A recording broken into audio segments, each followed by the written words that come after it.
เพราะว่าไปกองสลากกับเลี้ยงหน่อยอ๋อแล้วไปกับพวกทุกเงินเนี่ยหมดน่ะไปกองสลาก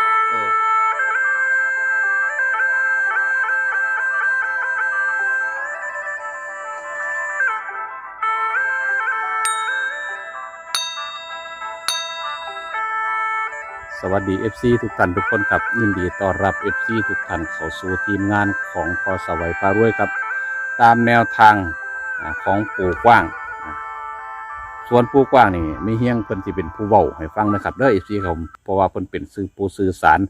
มากับปู่กว้างได้เนาะครับเนาะเพิ่นมีเส้นทั้งนั้นครับ FC ครับเมานำทิพย์เพิ่นละเมอเว้าจังไดครับ FC ที่ผมงวดนี้ของเพิ่นที่เป็นจังไดเพิ่นว่าปูกว้างนี่เมานำทิพย์แล้วละเมอแล้วว่าสันครับอยู่ที่ครับ2 มื้อละล่ะครับเพราะว่าบ่มีเวลาจะเขียนเนาะครับเนาะคันมีเวลามีเฮียงเพิ่นบ่มีเวลาคันพอไหวมีเวลามีเฮียงเพิ่นผัดบ่มีคันมีเฮียงมีเวลาพอไหวผัดขับรถจุงสันนะครับอยู่ที่ครับผมการเลยเป็นการล่าช้าจักหน่อยครับอยู่ที่ครับเอาก่อนที่เข้าไปชมคลิปของปูกว้างแม่เฮียเป็นผู้แม่เฮียงเป็นผู้บอกให้ฟัง FC ก็ให้ใช้วิจารณญาณในการรับชมครับ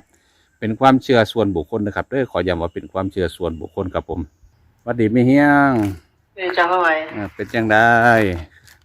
บ่ได้อยู่บ้านอยู่เฮือนติไปอยู่ทางใดเพิ่นมื้อนี้ก็ไปอยู่บ้านเพิ่นพาไปเที่ยวบ่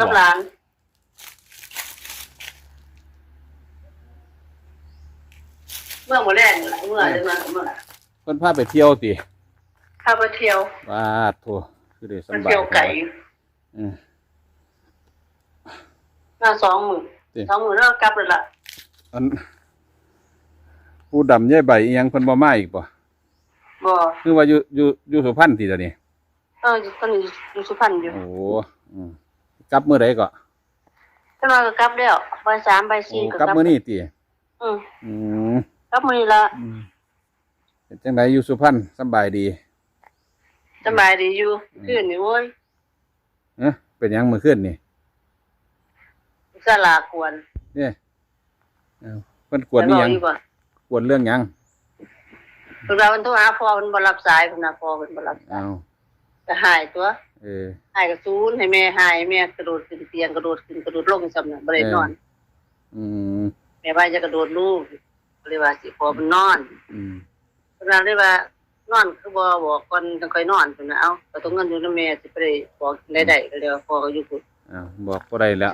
ห่วงนอนมันเพี้ยมันเพี้ยก็3 ทุ่มก็ว่าว่าได้ยินข่าวว่าปู่กว้างเมานำทิพย์สิออกคลิปว่าซั่นก็3 ทุ่มโทรไปก็บ่รับแล้วก็ก็ไปบ่รับที่อยู่น้ำหนองอยู่ก็ห่วยก็มันเมื่อยแล้วก็สิปิดเครื่องนอนตัวมันดึกเนาะมันเมื่อยเพี้ยเด้โทรหาพ่อไว้บ่รับสายเพิ่นน่ะมันมากเลยนำมีเฮียงเพิ่นน่ะเพิ่นยังหูบ่ไปบอกอยู่บ่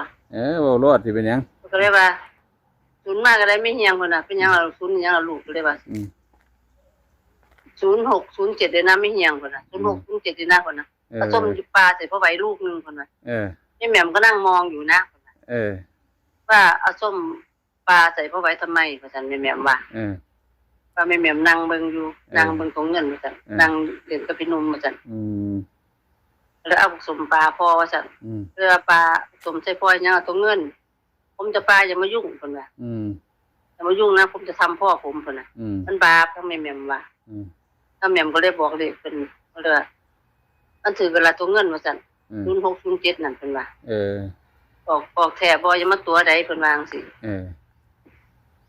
เพิ่นก็ได้ย้อนหมกสมใจเจ้าไม่ค่อยใหญ่แล้วเพิ่นย้อนหมกสมเจ้านอนทางล่างนอนอยู่เพิ่นนอนล่ะว่าเพิ่นนั่งนำเตียงกระโดดลงก็ย้อนหมกสมให้เจ้าสมจังหน่วยลูกหน่วยนึงเพิ่นว่าก็เลยว่าตู้ย้อนสมใจพ่อหลุนบาปก็เลยว่าสิจังซั่นก็คงเงินศูนย์เพิ่นน่ะเงินศูนย์ให้พ่อไหวเพิ่นว่าเฮ็ดจังซั่นบ่เอาแม่เฮียงมันว่ามาให้เฮ็ดจังซั่นมันบาปหยังบัดนี้เว้าเรื่องปู่กว้างบัดนี้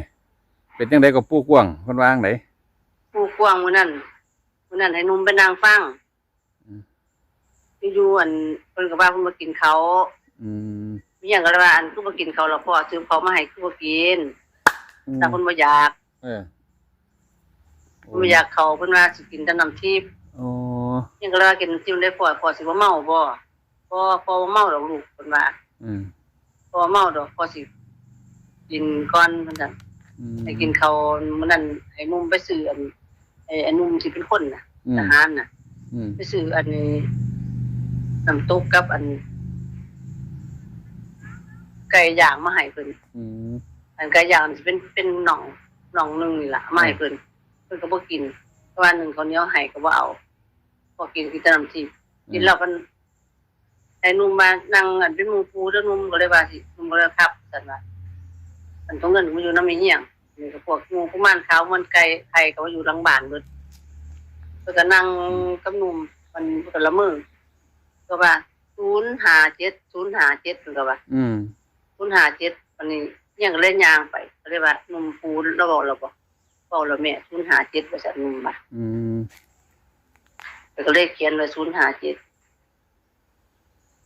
ปูกวางเพิ่นละเมอเพิ่นนั่นเมาน้ำทิพย์อ่ะปูกวางมาอันละเมอเพิ่นเมาน้ำทิพย์ยังก็เลยว่ามันออกแท้บ่ล่ะพ่อว่าซั่นแล้วว่าพอออกก็ซื้อเบิ่งลูกว่าซั่นบ่ต้องให้มันพลาดไปแล้วว่าแล้วก็วางสิก็ซื้อลองเบิ่งแล้วว่าพอก็บ่คือจังบ่เข้าหูกันแล้วว่าก็ไปเอาก็ได้ตัวนี้ละลูกว่าซั่นแล้วว่าเราไปมากก็ได้ตัวนี้แหละว่าติ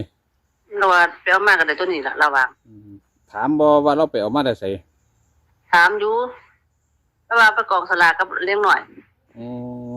แล้วไปกับพวกเขาเงินได้มื้อน่ะไปกองสลากกองสลากเลี้ยงหน่อยเพิ่นเห็นนั่น70เรื่องมันว่า17เพิ่นว่าบ่คือกันได้บัดนี้แต่คนละตู้ไปแต่ว่าเพิ่นพวกมันบ่ได้หาอันแต่0567ของทั้งเงินมันว่าหา17บ่จักแล้วของเงินก็บ่ฮู้คือกันผมบ่ได้เบิ่งคลิปเสื้อผมบ่ได้เขียนเลยซื้อได้เพิ่นยังไว้ก็บ่ได้เขียนจักตัวเล็กบ่ฮู้ดอกว่าจำบ่ได้ดอกมันมีเวลาเฮ็ดงานเพิ่นได้มา3ตัวเท่านั้นติ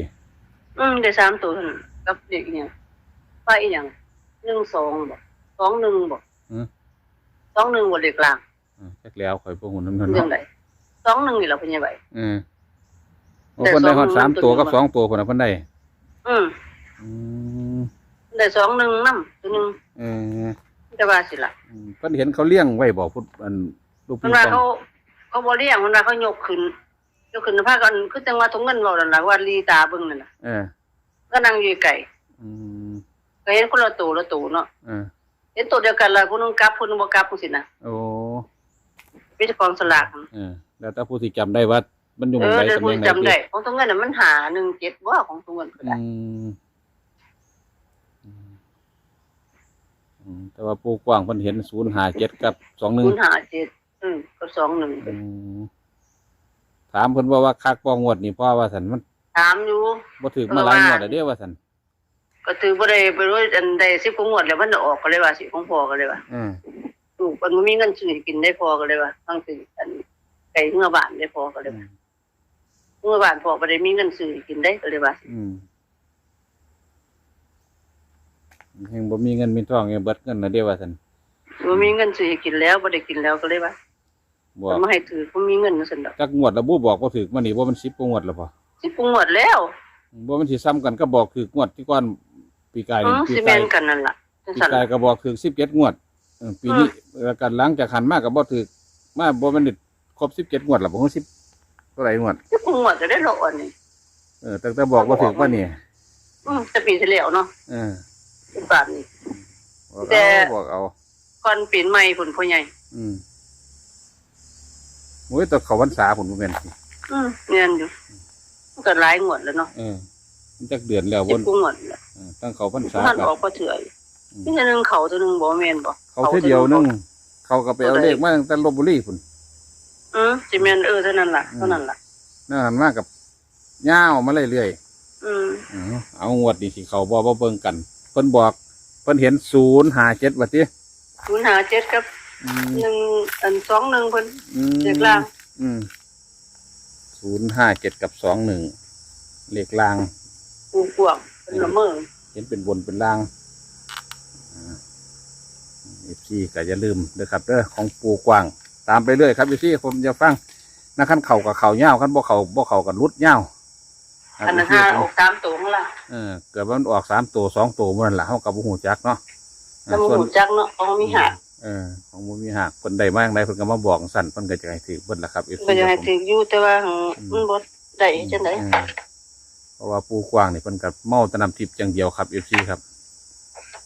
โศกมันร่ำรวยเป็นเศรษฐีมหาเศรษฐีจงเป็นของ FC ทุกท่านทุกคนนะครับเด้อก็จะลืมกดไลค์กดแชร์ครับ FC กับผมกดกระดิ่งแจ้งเตือนเอาไว้สำหรับ FC ใหม่ที่เข้ามานะครับเนาะขอกำลังแรงใจจาก FC ทุกท่านทุกคนครับผม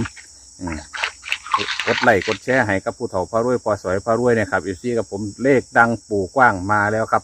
แต่ว่าเข้าบ่เข้ากับบ่ฮู้เด้อครับFC กับผมยอดไว้ครับบาท1 2 บาทครับพี่กับผมค่ามันมาเนาะครับเนาะเพราะว่าขั้นที่5 บาทก็ยอดไป